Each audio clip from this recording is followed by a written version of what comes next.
Metro রেলের শুক্রবারের সময়সূচিতে পরিবর্তন এনেছে পরিচালনাকারী প্রতিষ্ঠান Dhaka mass transit company limited. আজ থেকে প্রতি শুক্রবার বেলা 3:30টার পরিবর্তে বেলা 3টা থেকে চলাচল করবে মেট্রো রেল। বৃহস্পতিবার ডিএমটিসিএল এর উপব্যবস্থাপক স্বাক্ষরিত এক বিজ্ঞপ্তিতে নতুন সময়সূচি জানানো হয়। এতে বলা হয়, যাত্রীদের চলাচলের সুবিধার্থে এই সিদ্ধান্ত। উত্তরা উত্তর স্টেশন থেকে প্রথম ট্রেন বেলা 3টায় ছাড়বে এবং সর্বশেষ ট্রেন ছাড়বে রাত 9টায়।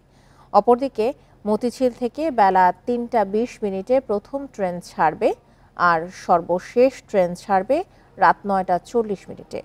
বিজ্ঞপ্তিতে আরও জানানো হয়, উত্তরা উত্তর স্টেশন থেকে শুক্রবার বেলা 2:45 থেকে এবং মতিঝিল স্টেশন থেকে বেলা 3:05 একক যাত্রার টিকিট বিক্রি শুরু হবে।